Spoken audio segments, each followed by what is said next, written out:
बाबरी मस्जिद कल भी बाबरी मस्जिद थी, आज बर्बाद कर दिया तब भी बाबरी मस्जिद का दावा बाकी है और कयामत की सुबह तक बाबरी मस्जिद रहेगी। हुकूमत के ऐवानों तक इस आवाज को पहुंच जाना चाहिए। जब तक चाहे कितना बड़ा मंदिर बना लो,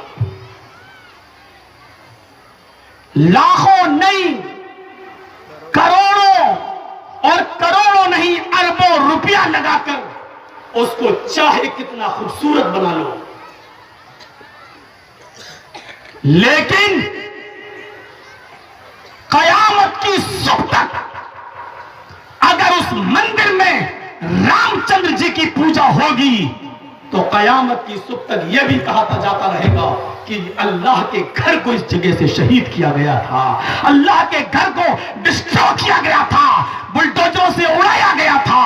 मेरे प्यारे साथियों, हमें अफसोस है कि उस जगह पर हमें सही हक नहीं मिला, लेकिन ये खुशी है इस बात की, ये खुशी है इस बात की कि तुमने अपने रामचंद्र जी को पूरे भारत में कहीं बैठने की जगह नहीं दी, कहीं सोने की जगह नहीं दी।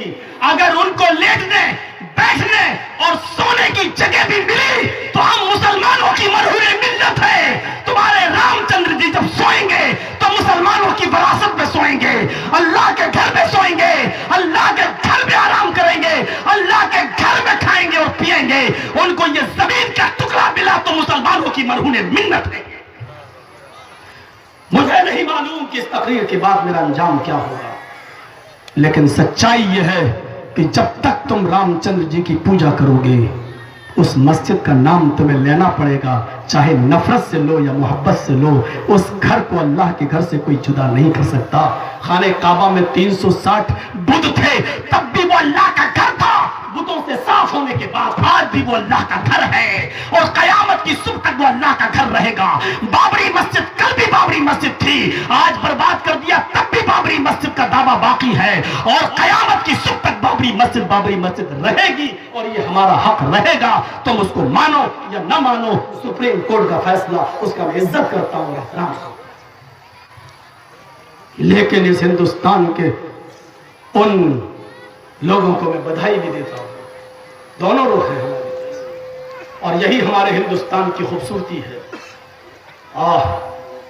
मेरे भाइयों, मैं मुबारकबाद पेश करता हूं, सलाम पेश करता हूं उस वकील को जो पंडित होने के बावजूद भी, डॉक्टर राजीव धवन को जिसने पंडित होने के बावजूद रातों की नींद को हराम करके, रातों की नींद को त्याग करके बाबरी मस्जिद के मस्जिद होने के सबूत इकट्ठा करके वो लड़ता रहा, आज आखिरी वक्त तक लड़ता रहा। यही हमारे हिंदुस्तान की एकता और अखंडता है, यही हिंदुस्तान के अंदर यही प्यार मोहब्बत है।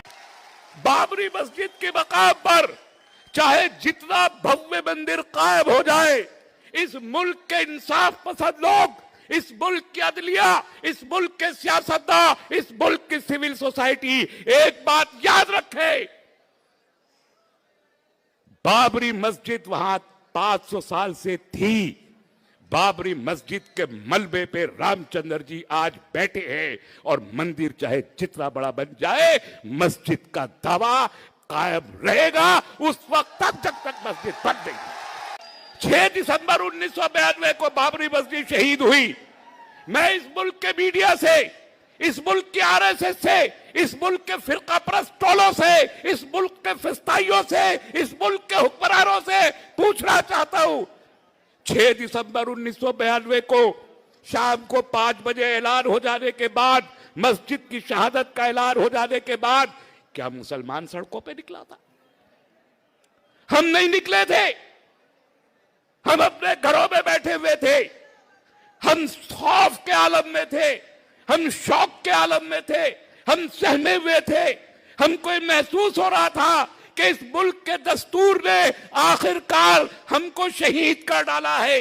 हमने मातम मनाया था, हमने तशद्दुद नहीं किया। जिन्होंने तशद्दुद किया वो सड़कों पर उन्होंने गैर इंसानी हरकतों का नंगा नाच नाचा और हजारों खामोश चुपचाप बैठे हुए मुसलमानों को उन्होंने कत्ल किया था। आज उनसे कोई नहीं कह रहा कि मस्जिद का फैसला आने के बाद तुम खामोश रहना। हमसे कहा जा रहा है अक्टूबर 2010 को मस्जिद का फैसला आया, आस्था की बुनियाद पर आया, कानून की बुनियाद पर नहीं आया। मैं एक टेलीविजन चैनल पे बैठा था जब फैसला आया तो मुझसे कहा गया आप कहिए क्या कहते हैं। मैंने यही कहा था कि इस मुल्क में एविडेंस की बुनियाद पर फैसला चाहिए, आस्था की बुनियाद पर नहीं। और ये कह के मैं उस चैनल से उठा तो क्रॉड प्लेस से लेके ओखला तक सड़कें सुनसान पड़ी थी। अक्टूबर 2010 को किसी ने अमन की कोई अपील नहीं की थी, लेकिन लोग खामोश थे और लोग खामोश रहे। फिर आज क्या वजह है कि सिर्फ मुसलमानों से अपील की जा रही? एक बात याद रखी जाए, हमारे हलक सूख गए पिछले 10 साल में ये कहते कहते कि सुप्रीम कोर्ट का जो फैसला आएगा वो हमारे खिलाफ भी हुआ तो हम उसको कबूल कर लेंगे। हमारे तमाम अकाबरीन कहते चले आ रहे हैं, लेकिन आज तक मैंने सैकड़ों डिबेट अटेंड की हैं। आज तक किसी आरएसएस के आदमी ने, किसी विश्व हिंदू परिषद के आदमी ने, किसी बीजेपी के आदमी ने, किसी भी फिस्ताई टोले के शख्स ने आज तक एक मर्तबा ये नहीं कहा कि अगर अदालत का फैसला मस्जिद के हक में और मंदिर के खिलाफ आया तो वो भी इस फैसले को इसी तरह कबूल करेंगे। आज तक नहीं कहा। आज कहता हूं कि कहिए, खुल खुल के कहिए कि फैसला मंदिर के खिलाफ आया तो ये फिस्ताई टोला उसको कबूल करेगा। खुल के कहिए, मैं अपील करता हूं।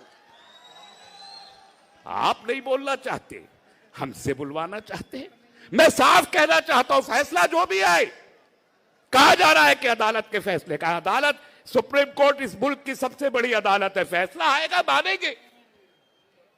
दिल से माने या न माने मगर मानेंगे। और ये याद भी रखिए कि सुप्रीम कोर्ट इस मुल्क का आखिरी अदालत हो सकता है, इस दुनिया का आखिरी अदालत सुप्रीम कोर्ट नहीं है। बाबरी मस्जिद के मकाम पर चाहे जितना भव्य मंदिर कायम हो जाए, इस मुल्क के इंसाफ पसंद लोग, इस मुल्क की अदलिया, इस मुल्क के सियासतदान, इस मुल्क की सिविल सोसाइटी एक बात याद रखे, बाबरी मस्जिद वहां 500 साल से थी। बाबरी मस्जिद के मलबे पे रामचंद्र जी आज बैठे हैं और मंदिर चाहे जितना बड़ा बन जाए, मस्जिद का दावा कायम रहेगा उस वक्त तक जब तक मस्जिद बन गई। मैं खुलेआम कहना चाहता हूं, 2 और 2 4 की तरह मुकदमा साफ है कि मस्जिद को शहीद किया गया है। मस्जिद कायम नहीं होती तो इंसाफ नहीं होगा, इंसाफ का पैमाना कायम नहीं होगा, और अगर नहीं होगा तो हमारा दावा खत्म नहीं होगा।